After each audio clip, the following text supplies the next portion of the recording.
द्वितीय अध्याय। ओम मध्यम चरित्र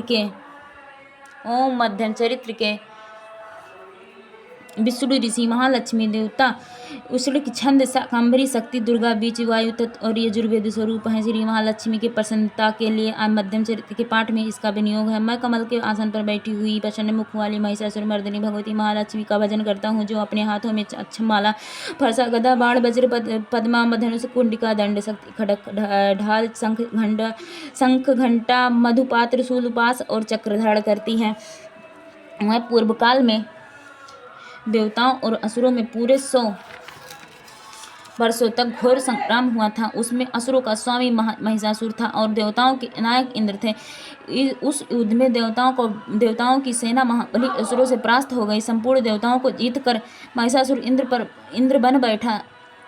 तब पराजित देवता प्रजापति ब्रह्मा जी को आगे करके उस स्थान पर गए जहाँ भगवान शंकर और विष्णु विराजमान थे। देवताओं ने महिषासुर के अकर्म तथा अपनी पराजय का यथावत वृत्तांत उन दोनों देवेश्वरों से विस्तार पूर्वक कह सुनाया। वह बोले, भगवान महिषासुर सूर्य, इंद्र, अग्नि, वायु, चंद्रमा, यम, वरुण तथा अन्य देवताओं के भी अधिकार छीनकर स्वयं ही सबका अधिष्ठाता बना बैठा। उस मुद्रात्मा महिष ने समस्त देवताओं के सर्वज्ञ से निकाल दिया। अब वह मनुष्यों की भांति पृथ्वी पर विचरते हैं।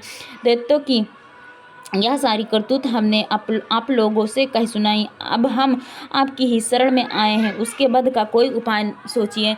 इस प्रकार देवता वचन सुनकर भगवान विष्णु से शिव ने दैत्यों पर बड़ा क्रोध किया। उन्हीं की भौहें तन गई और मुंह टेढ़ा हो गया। तब अत्यंत कोप में भरे हुए चक्रपाणी शिव विष्णु के मुख से एक महान तेज प्रकट हुआ। इसी प्रकार ब्रह्मा, शंकर तथा इंद्र आदि अन्य देवताओं के शरीर से भी बड़ा भारी तेज निकला। वह सब मिलकर एक हो गया। महान तेज का वह पुण्य ज्वालमान पर्वत सा जान पड़ा। देवताओं ने देखा वहाँ उसकी ज्वालाएं संपूर्ण दिशाओं में व्याप्त हो रही थी। संपूर्ण देवताओं के शरीर से प्रकट हुई उस तेज की कहीं तुलना नहीं थी।